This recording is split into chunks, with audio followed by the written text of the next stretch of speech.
Welcome to a day in the life of the Aboriginal and LostPhoenixWolf, my channel. Today's still October 20th, second video log for today. So, if you guys have watched the other video and the other videos or something before that, and I think the most spectacular video is the October 12th video, third video in, I think, October 12th. I think that's what that was. It's your second video or third video. But anyway, continuing on from when I was talking about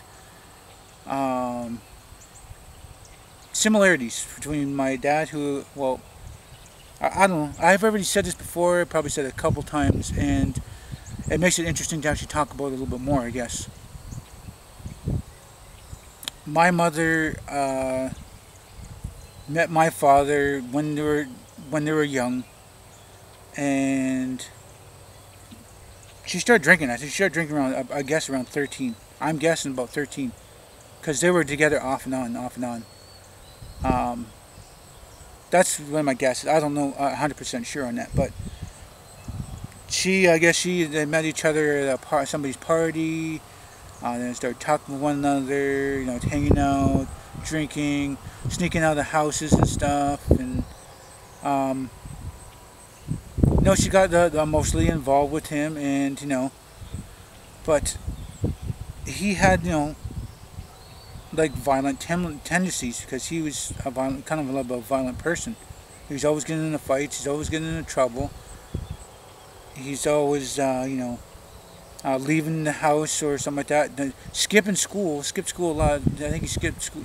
I think he stopped going to school like grade 5 or 6, something like that. He just up and quit and started doing odd jobs and stuff.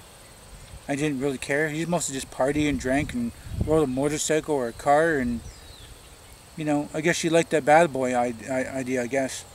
So they got involved, and one day she was telling him that she is pregnant, and he turned around and wanted to make sure things are right. They both got married, and then shortly after that, I was born, and I guess she knew that I was not his child. But she didn't tell him.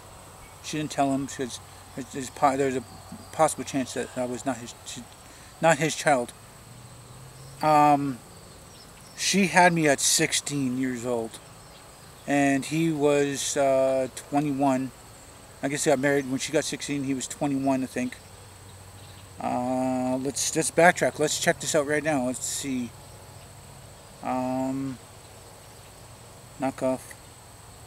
From that, it's 20. Oh wait, no. I don't even know.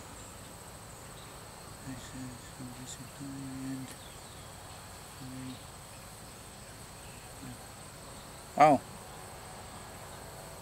I guess he was like 25. Really? 25? No, 40, yeah, 25. 25. She was 16, he's 25, I guess. I don't know. That sounds really not probable, but with his age to my age now. Anyway, moving on from the age difference here, wow. She left me in the hospital bed, and she knew that, what the hell? And she took off from the hospital bed and just left me in the hospital bed. And my uncle learned that, you know, she just gave birth to me. I think my grandfather drove her there. They couldn't drive. There was no close hospital on the reserve or outskirts of the reserve. They had to go a couple towns over. And so she gave birth to me, and you know, within a couple hours. It's a tough story to actually talk about right now, but I might as well get it out there and get it done. She was, you know, she was really sure that, you know, that the dad who, you know, is my dad today is not really my father. She went to the person that she was seeing behind my dad's back. She went up to him, and my real father was a little drunk, and she said to him, "I am carrying your child." And he was because she she was persistent. She wanted to see him, and she finally got a chance to talk to him and tell him that she is pregnant with his child. And he was like, "That is not my child," and kicked her in the stomach, causing me to be 3 months premature, water on the brain, and with so much water pressure on my brain that I only had like 2 or 3 hours of life, that I'm going to end up dying because they couldn't relieve the pressure of the water on my brain because it was so severe. So she got picked up from, I think it was my grandfather, and that's what my guess is. My grandfather, and grandfather took her to wherever, and then she gave birth to me. Some about, I only had like, I was probably going to live for 2 hours, maybe 2 to 3 hours. Within a couple hours, she left me in the hospital bed, and she got dressed and she took off.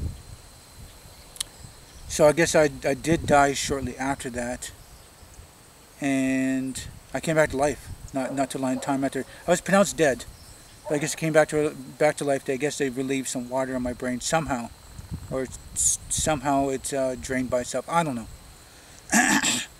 But my dad was in this. My father here, you know, I'm not real father. The father who, you know, is taking care of me today, or was taking care of me. That he was in the detention center. He was drinking and driving. He smashed his car into an empty school bus. And he was in there for, I think, 3 weeks to a month or something like that in the detention center. And she knows how violent he is and how moody he is. And she couldn't really tell him that, if, you know, it'd be possible that he's not the real father. They were married. They got married because he's thinking that, you know, I was his son. So, even though he married her and took care of me as his son, as I got older and my facial features, you know, changed from her to, you know, just mostly her and somebody else. And he learned that I was not his son. He was kind of disappointed because, you know, he was happy to have a son. So regardless the age, I didn't think until now the age difference was that big. But I don't know, doesn't really care. I don't care about that right now. So for all these years, she knew, well actually, she came back. She came back when I was about 6 months old. She came back for a bit and she was to take care of me a little bit. And then, you know, she was kind of sneaking around. She didn't really want to tell my dad that she's back and stuff, and she was kind of scared, and she was hiding out in different places, you know, breaking windows and doors and stuff, looking for her. He was really pissed off. So she ended up take off. She took off to the BC. And what I don't get is that, okay, I'm not going to go, actually no, yeah, no, I'm not going to talk about it right now. So for 18 years she thought I was dead. 18 years I thought she was dead. She'd get in contact with me with, I had some uncles go up there, they found her, you know, they sent a phone number to my grandfather, I'm calling her back, and then I had to pay, you know, for long distance myself. And I think I maybe got 3 to 5 different calls and tons of letters going back and forth for about 3 years. And then it stopped. The letters stopped. Then the letters started up again between, I think around 26, 27, and then they stopped again. So then, you know, some years passed by again, and she's sending me a letter saying she's between jobs right now. Your brother's looking for work. He doesn't have any clean clothes. She's out of cigarettes, and she goes to the bar. Nobody really wants to talk to her or buy her a beer, and a bunch of whining and complaining. And the letter that she wrote on, she actually did spill beer on it and then let it dry and then still wrote the letter on it. A bunch of whining and complaining, and I'm thinking in my head, like, I don't need to reply to this. I crumpled it up, threw it in the garbage. It's probably recycled by now. And I didn't send her a letter. I didn't send her a letter back because if she really, really wanted to see me, she had all these years to save up some money and come see me. My dad even, like I think it was 10 years ago, no, 8 years ago, 8 years ago. 8 years ago, my dad was saying that hey, how about, he goes, she could stay here for a little bit, but then she's got to find another place, maybe about a month, 2 months, 3 months, something like that. And then she can, you know, find another place. So that she'd come back and she'd live with me, and then we're going to get a place together and, you know, not be somewhat a happy family. But she didn't, you know, take that, that offer, and she decided to just stay out there and do what she wanted to do in her life. And I don't know. I don't think she will ever see these videos, but I'm very pissed off at her. Very pissed off. If I could get away with it, she needs a big slap in the face. She does. That's what it is.